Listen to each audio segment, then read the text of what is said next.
जगने पे टैक्स, सोने पर टैक्स, हंसने पर टैक्स, रोने पे टैक्स, खाने पे टैक्स, पीने पे टैक्स, बच्चों की पढ़ाई पे टैक्स, बुजुर्गों की दवाई पर टैक्स, खरीदने पर टैक्स, बेचने पे टैक्स, सड़क पे टैक्स, आसमान पे टैक्स, गाड़ी पे टैक्स, मकान पे टैक्स, सपनों पर टैक्स, अरमान पे टैक्स, खुशी पर टैक्स, मुस्कान पर टैक्स, दिन रात की गाड़ी कमाई पर टैक्स, किताब पर टैक्स, सियाही पर टैक्स, सब्जी पर टैक्स, मिठाई पर टैक्स।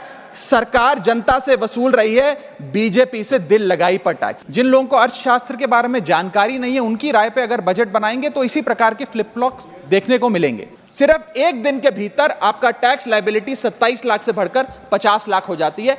यह है इंडेक्सेशन का खेल। इसलिए मैं सरकार से अनुरोध करूंगा कि इंडेक्सेशन को सारे एसेट क्लासेस पे रिस्टोर करना चाहिए। हर व्यक्ति नया घर नहीं खरीद सकता, इसलिए रीसेल होती है। रीसेल मार्केट में भारी गिरावट देखी जा रही है। जब मकान बिकेंगे नहीं तो रेंटल इनकम बढ़ेगी। लोगों के मकानों के किराए में एक भारी उछाल देखा जा रहा है, लोगों का खर्च बढ़ने वाला। ये बात रखते हुए इस सदन के भीतर बड़ी खुशी है कि आज से कुछ दिन पहले इंडेक्सेशन पर जो तमाम सदस्यों ने अपनी राय रखी थी, मैंने भी अपनी बात रखी थी। हमारी उस राय के उस सुझाव को माननीय वित्त मंत्री जी ने स्वीकारा और आज से 2 हफ्ते पहले इंडेक्सेशन जो भारत के इन्वेस्टर से छीना गया था, वो बेनिफिट पार्शियली रिस्टोर किया गया है। लेकिन ये एक बहुत बड़ा प्रश्न चिन्ह खड़ा करता है भारत सरकार की टैक्स पॉलिसी पर कि कितनी कंफ्यूज है हमारे देश की टैक्स पॉलिसी। 23 जुलाई 2024 को आप कहते हैं कि हम भारत के इन्वेस्टर से इंडेक्सेशन वापस ले रहे हैं और ठीक 2 हफ्ते बाद 6 अगस्त को कहते हैं नहीं वापस नहीं ले रहे, इनको वापस पहुंचा रहे हैं। ये दिखाता है कि जब आप बिना सोचे समझे या किसी अर्थशास्त्री की राय पर नहीं, जिन लोगों को अर्थशास्त्र के बारे में जानकारी नहीं है, उनकी राय पे अगर बजट बनाएंगे तो इसी प्रकार के फ्लिप फ्लॉप्स देखने को मिलेंगे। सर, मैं बताना चाहता हूं कि इंडेक्सेशन को भारत के निवेशक से छीनना उसकी कमर तोड़ने जैसा है। जैसा कि मैंने पहले भी बात रखी थी कि इंडेक्सेशन को फुल्ली रिस्टोर करने की जरूरत है, लेकिन अभी भी कल जो अमेंडमेंट फाइनेंस बिल में लाया गया है वित्त मंत्रालय द्वारा, उसमें भी इंडेक्सेशन पार्शियली रिस्टोर किया गया है, फुल्ली रिस्टोर नहीं किया गया। उसमें भी एक पेच है और पेच ये है कि तमाम एसेट क्लासेस पे इंडेक्सेशन नहीं रिस्टोर किया जा रहा, मात्र इमूवेबल प्रॉपर्टी यानी कि लैंड और बिल्डिंग पे रिस्टोर किया जा रहा है। और दूसरी चीज, 23 जुलाई 2024 के बाद खरीदे गए किसी भी एसेट में, किसी भी इन्वेस्टमेंट पर इंडेक्सेशन नहीं दिया जाएगा। मैं आज आपके माध्यम से सरकार से मांग करूंगा कि इंडेक्सेशन को फुल्ली रिस्टोर किया जाए, सारे एसेट क्लासेस पर रिस्टोर किया जाए और 23 जुलाई 2024 के बाद खरीदे गए, बाद निवेश किए गए एसेट क्लासेस में भी इंडेक्सेशन का बेनिफिट मिलना चाहिए। और इंडेक्सेशन के बेनिफिट से खिलवाड़ करना, एसेट क्लासेस से इंडेक्सेशन को समाप्त करना एक बड़ा सवाल खड़ा करता है कि क्या हमारे देश की वित्त मंत्री इन्फ्लेशन एडजस्टेड प्रॉफिट्स में विश्वास नहीं रखती? क्या उन्हें इन्फ्लेशन का ज्ञान नहीं है? क्या वो जानती नहीं कि इस देश में महंगाई एक प्लेग की तरह फैलती जा रही है? और इसी के साथ साथ मैं एक उदाहरण के माध्यम से आपको बताना चाहूंगा सर कि अभी भी इंडेक्सेशन जो पार्शियली रिस्टोर किया गया है उसमें भी कितने फ्लॉज हैं। उदाहरण के तौर पे आप एक इन्वेस्टमेंट करते हैं गोल्ड में, सिल्वर में या किसी एक एसेट क्लास में जिसमें इंडेक्सेशन का बेनिफिट इन्वेस्टर को मिला करता था। आपने 1 करोड़ का इन्वेस्टमेंट एसेट ए में किया 31 मार्च 2001 को और उसके ठीक अगले दिन 1 अप्रैल 2001 को एसेट बी में भी 1 करोड़ का इन्वेस्टमेंट किया। वो दोनों एसेट 7% CAGR के हिसाब से, कंपाउंडेड एनुअल ग्रोथ रेट के हिसाब से बढ़ते रहे और आज वर्ष 2024 में उन दोनों इन्वेस्टमेंट्स की आज वैल्यू 5 करोड़ रुपए ईच है।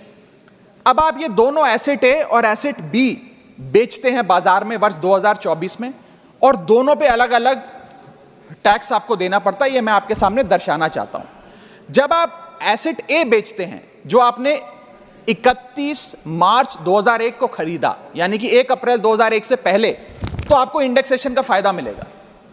यानी कि आपका सेल प्राइस होगा 5 करोड़, आपका परचेस प्राइस है 1 करोड़, लेकिन इन्फ्लेशन एडजस्टेड परचेज प्राइस आपका 3 करोड़ 63 लाख माना जाएगा, यानी कि 5 करोड़ माइनस 3 करोड़ 63 लाख आपका प्रॉफिट हुआ 1 करोड़ 37 लाख। उस 1 करोड़ 37 लाख पे 20% के हिसाब से आपको 27 लाख 40 हजार रुपए टैक्स देना पड़ेगा अगर आप एसेट ए बेचते हैं।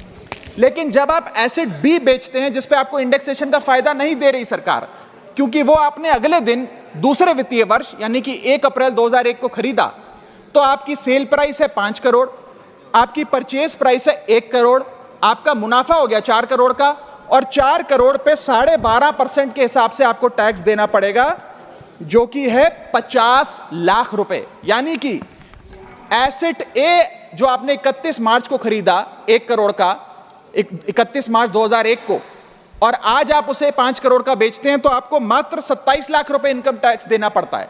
लेकिन जो अगले दिन आपने 1 करोड़ रुपए का निवेश किया 1 अप्रैल 2001 को, और उसको 2024 में बेचते हैं, तो उस पर 50 लाख रुपए का टैक्स देना पड़ता है। सिर्फ एक दिन के भीतर आपका टैक्स लायबिलिटी 27 लाख से बढ़कर 50 लाख हो जाती है। यह है इंडेक्सेशन का खेल। इसलिए मैं सरकार से अनुरोध करूंगा कि इंडेक्सेशन को सारे एसेट क्लासेस पे रिस्टोर करना चाहिए, और कोई कट ऑफ डेट 23 जुलाई के पहले खरीदा गया एसेट और 23 जुलाई 2024 के बाद खरीदा गया एसेट, इस प्रकार की कट ऑफ डेट नहीं होनी चाहिए। Sir, inflation is taxation without legislation. महंगाई वो दीमक है जो हमारे देश को खा रहा है, इसीलिए हम इन्फ्लेशन एडजस्टेड रिटर्न्स पे इनकम टैक्स लगाते हैं।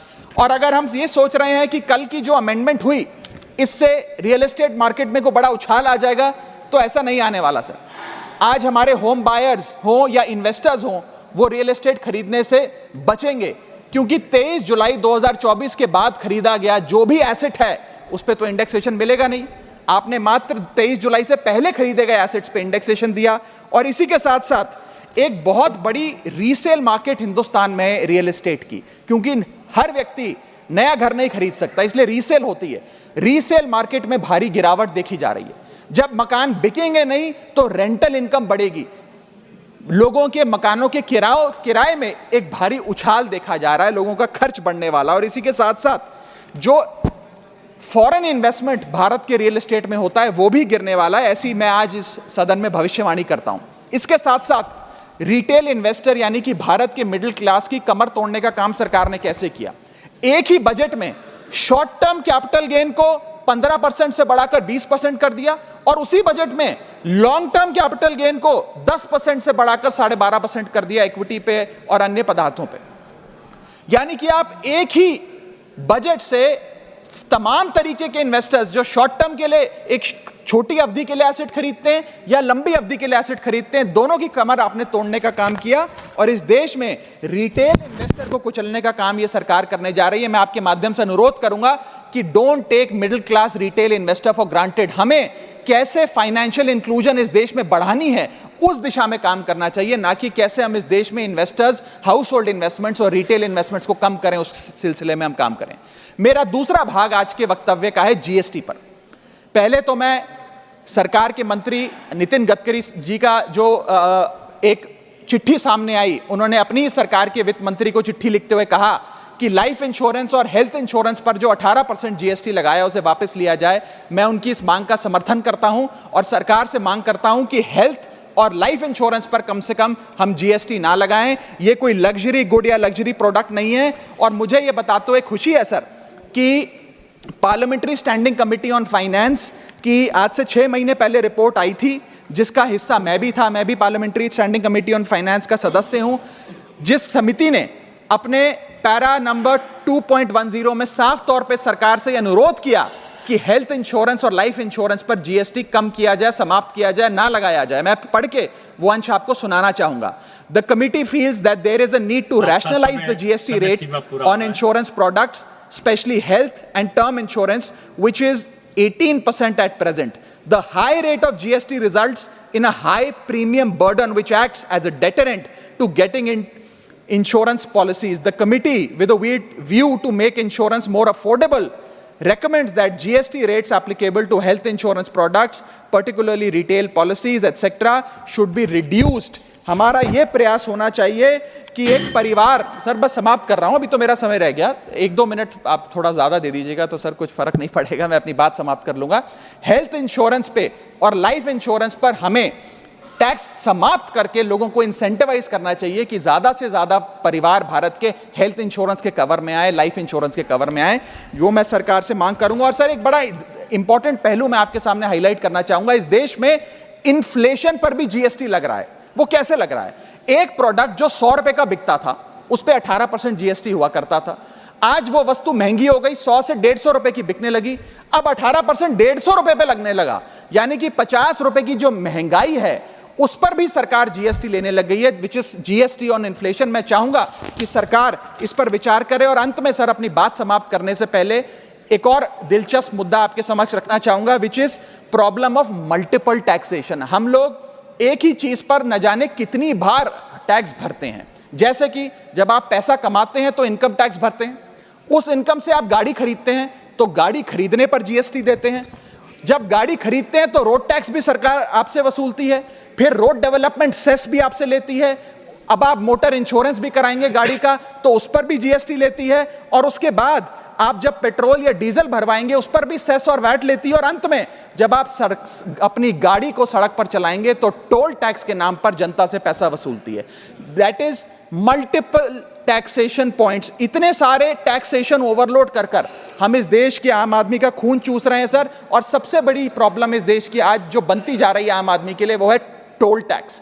सांसद और मंत्री को टोल टैक्स नहीं देना पड़ता, हमें छूट है टोल टैक्स से, लेकिन इस देश के आम आदमी को हर जगह टोल टैक्स देना पड़ता है। एक रिपोर्ट के मुताबिक हाईवे पे 2 रुपए प्रति किलोमीटर का टोल टैक्स इस देश के आम आदमी को भरना पड़ता है। और अंत में अपनी बात खत्म करूंगा मैं एक कविता सुनाकर, थोड़ा सा सर और इंडल्जेंस चाहूंगा। और इस टैक्स रिजीम के बारे में 4 पंक्तियां लिखी हैं सर, मैं आपके सामने पेश करना चाहूंगा। सरकार का एक सूत्री मिशन है टैक्स, सरकार का कमीशन है टैक्स। जगने पे टैक्स, सोने पर टैक्स, हंसने पर टैक्स, रोने पे टैक्स, खाने पे टैक्स, पीने पे टैक्स, बच्चों की पढ़ाई पे टैक्स, बुजुर्गों की दवाई पर टैक्स, फसलों की बुआई पे टैक्स, ट्रेन और यात्रा हवाई जहाज पर टैक्स, खरीदने पर टैक्स, बेचने पे टैक्स, फैलने पे टैक्स, समेटने पे टैक्स, सड़क पे टैक्स, आसमान पे टैक्स, गाड़ी पे टैक्स, मकान पे टैक्स, सपनों पर टैक्स, अरमान पे टैक्स, खुशी पर टैक्स, मुस्कान पर टैक्स, दिन रात की गाड़ी कमाई पर टैक्स, किताब पर टैक्स, सियाही पे टैक्स, सब्जी पर टैक्स, मिठाई पे टैक्स। सरकार जनता से वसूल रही है बीजेपी से दिल लगाई पर टैक्स। बहुत बहुत शुक्रिया। नेशनल दस्तक की आपसे गुजारिश है कि अगर इसको बचाना चाहते हैं तो नेशनल दस्तक को सब्सक्राइब करने के लिए रेड कलर के सब्सक्राइब बटन को दबाएं, फिर बेल आइकन की घंटी दबाएं। नेशनल दस्तक को बचाने के लिए बहुत जरूरी है कि हर खबर को शेयर करें, लाइक करें, कमेंट जरूर करें।